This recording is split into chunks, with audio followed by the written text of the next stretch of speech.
ఒక పులి 4 పశువులు ఉన్నాయి లేదా ఎద్దులు ఉన్నాయి. ఈ 4 కూడా కలిసిమెలిసి ఉన్నప్పుడు పులి అటాక్ చేద్దామని పోయినప్పుడు ఆ 4 కూడా తిరగబడి పులిని కొట్టేసినాయి అంట. ఆ పులికి ఒక ఎద్దుని కూడా పడేయడానికి వీలు కుదరట్లేదు. అప్పుడు ఇదేం చేసిందంట, పులి చిన్నగా పోయి, ఇదిగో నేను తినడానికి రాలేదు కానీ నీకు మాట చెప్పనా? చెప్పు చెప్పు చెప్పు, నీకు మాట చెప్తున్నా, శ్రద్ధగా వినాలి మరి. చెప్పు చెప్పు చెప్పు.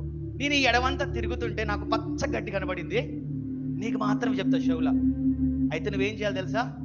వాళ్ళతో మాట్లాడదు, మీ 3 ఫ్రెండ్స్ తోటి. అదే ముచ్చట అందరు చెప్పింది. ఇప్పుడు 4 ఏం చేసినాయి?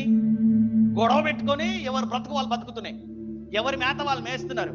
ఇప్పుడు పులి ఏం చేసిందంటే తిన్నగా పోయి, ఇదిగో నీ శత్రువు ఆడేగా, ఆ ఎద్దేగా, నేను వేసేస్తానని చెప్పేస్తే, పో పో పో పో తినే వాడిని తినేస్తే మాకు గడ్డి మిగులుతుంది, పో పో పో పో. వాళ్ళు తింటుంటే 3 ఎద్దులు అనుకున్నాయంట, బాగైంది బాగైంది బాగైంది, సావని సావని అనుకున్నాయి. ఒకరోజు ఒక ఎద్దు, రెండో రోజు రెండో ఎద్దు, మూడో రోజు మూడో ఎద్దు, 4గో రోజు ఆ 4గో ఎద్దు అంటుందంట, అయ్యయ్యో కలిసి ఉంటే చక్కగా మేము గడ్డి తినేటోళ్ళము, ఈరోజు ఏమైంది, పులికి ఆహారం అయిపోయాం. ఇక్కడ వచ్చిన సమస్య ఏమిటండి? ఐక్యత లేదు, ఏక మనసు లేదు, ఏకాత్మ లేదు.